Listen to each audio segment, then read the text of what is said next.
كيف كانت تجربة باسم في تحضير نفسه؟ فأنا كنت الأول التون كان ممكن يكمل زي الأول صدامي، بس هل حد اتكلم عن الموضوع؟ ما حدش. حتى هو هدى، مع ان بيرز عموما مش هادي. لا التسقيف ده مش عاجبني. فهالشيء اللي انا سأحاول اربطها في الحوار اليوم من مقابلاتك وكيف حضرتها. كنا بنتكلم على موضوع الإيجو، كيف ألقي الكلمة، متى وقف النكتة. The best active listener والله.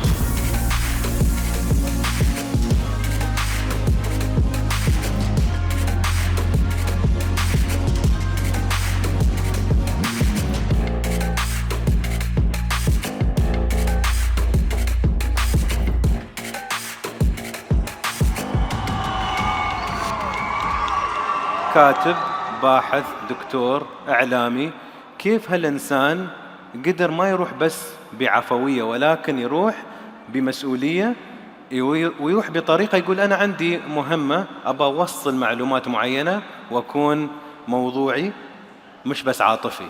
فلو تقدر تشاركنا، أكيد كل حد يبغى يعرف كيف كانت تجربة باسم في تحضير نفسه لمقابلتين على مستوى عالمي. أنا كنت داخل يعني هو لوز سيتويشن. لو أنا عملت وحش الناس العرب أنا نهايتي، لو أنا عملت كويس قوي الناحية التانية ممكن أفقد مستقبلي، فأنا طالع يعني إيه مستبيع خالص. لكن لما نفع الموضوع قلت أنا محتاج إن أنا أقعد قعدة تانية مع الشخص ده، إن إحنا نشرح الموضوع بطريقة أعمق شوية. فالمقابلة التانية التحضير ليها كان مختلف. أوكي. أنا بقى ما كانش ينفع إن أنت تقول بقى كلام وإفيهات وكلام من ده، أنت داخل عشان تشرح قضية مش مفهومة صح في الغرب. فكلمت أصدقاء وعملت زي ما تقول لك 3 تيمز، 3 فرق حوالين العالم، باحثين أكاديميين، هيستوريانز بتوع تاريخ. فأنت كنت في أسبوعين زي ما تقول لك عملت زي سفنجة كده، بتاخد معلومات تاخد معلومات. فالفكرة كلها أنت عندك المعلومات تعمل بيها إيه بقى؟ زي الستاند اب كوميدي، أنت كتبت نكتة، الدليفري عامل إزاي؟ التون عامل إزاي؟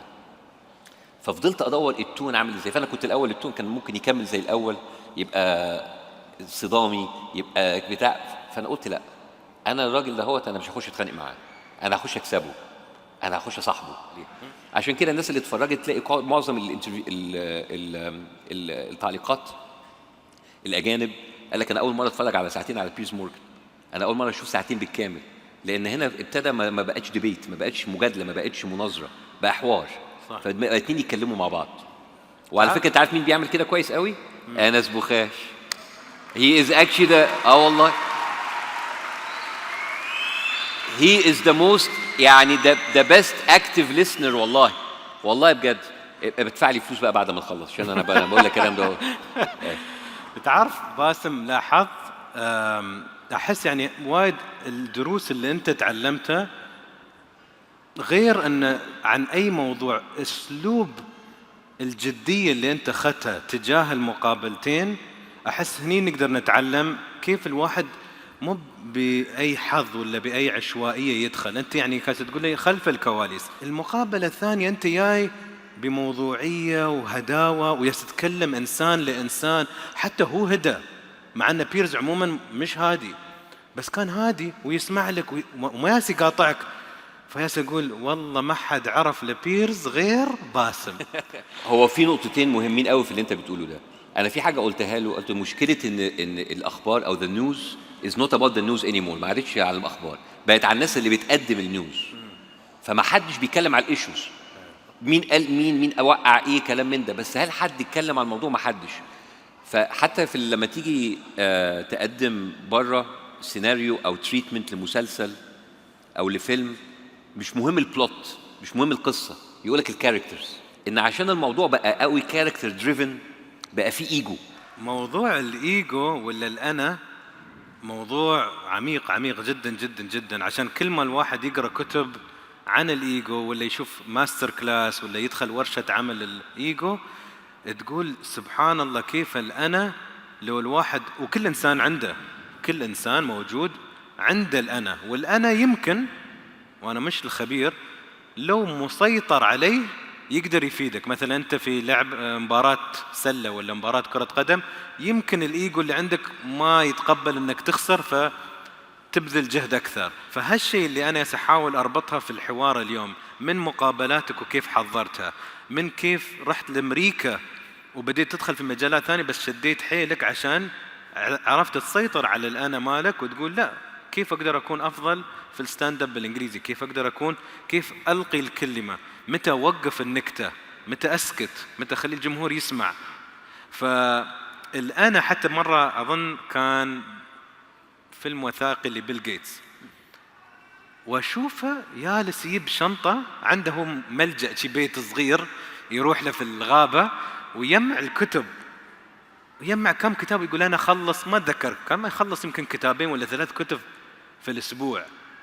فياس اقول لو بيل جيتس اللي الحين عند الملايين والمليارات، بليونير، لين الحين يحس إن ما أعرف كفاية ومفروض أقرأ كتب، على ما حد عنده عذر إنه ما يقرأ كتاب. أنت عندك هالعقلية إنه ليش لا اسحبنا معك في مشوار الكتابة. هو موضوع الكتاب اللي هو ذا ماجيك رياليتي او نادية والرحلة او والحقيقة السحرية او الرحلة السحرية، ابتدى كلام مع الايجنت بتاعي. واحد قال لي بتحب تكتب كتاب اطفال؟ قلت له انا عمري بصراحة ما فكرت اكتب كتاب اطفال. قال لي طب بص، اقعد كده كام يوم مع نفسك وقول لو انت نفسك تكلم بنتك تقول لها ايه. طلعت بفكرة ان نادية اللي هي على اسم بنتي، ان هي عندها مشاكل في المدرسة بسبب انها جاية من بيئة مختلفة، من مكان مختلف، من لغة مختلفة، وفي نفس الوقت بيبقى معاها تول او اداة تخليها تروح لتاريخها القديم. فالفكرة دي خلتها انها تبقى فيها كده نوع اللي هو الفانتزي، اللي هو الرحلة والمغامرة وكلام من ده، وفي نفس الوقت فيها برضو موضوع الامباثي، ان ممكن اللي مختلف عندك يشوفك ان هو عنده حاجات مشتركة كتير جدا، فيتقبلك بدل ما هو يقدر يعندك. يبقى صح لو زي بعض هنتعلم من بعض ايه؟ ولا حاجة.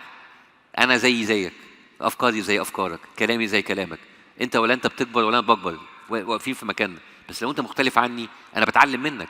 على السؤال اللي سألته الحين عرفنا كيف يمكن النقطة انك تتفهم وتتعاطف وتحتفل بالجيل الموجود. بس هل في رايك نصيحتك ولا نظرتك لكل كاتب، هل في مكان للكتب والقراءة، فن القراءة للجيل الحالي؟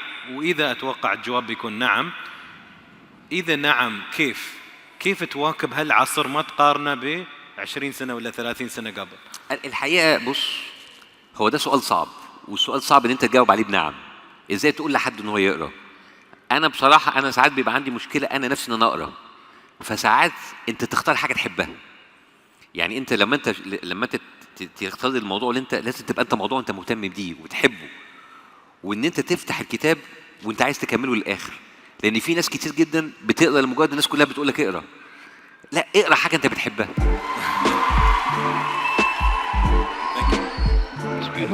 It was very smooth. It's very smooth machine، واحنا بنتكلم مع بعض.